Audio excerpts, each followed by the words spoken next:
ఆయన హెల్త్ బాగోపోయినా ఈ మధ్యన దాదాపు ఒక 1 year నుంచి కూడా ఆయన హెల్త్ సహకరించట్లేదు. అయినా సరే అక్కడికి వెళ్ళి ఆ కార్యక్రమాలు చేపిస్తున్నాడు. అదే ఆయన సక్సెస్ నిదర్శనం. అట్లాంటి వాడు ఎల్లప్పుడూ హ్యాపీగా చక్కగా ఆరోగ్యాలతో ఆనందంగా ఉండాలని ఆపరేషన్ చేశారు ఈరోజు ముంబైలో. అది సక్సెస్ అయింది.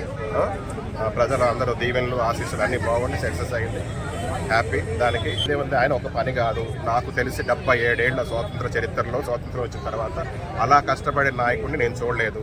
నేను ఆయనకన్నా ఒక 3 ఏళ్ళు 4 ఏళ్ళు పెద్దోడిని. ఆయనకి ఎందుకు అభిమాని అయ్యానంటే మెయిన్ పేద ప్రజలకి. ఆయనకి కులం, మతం, ప్రాంతం ఇట్లాంటి భేదాలు ఉండవు.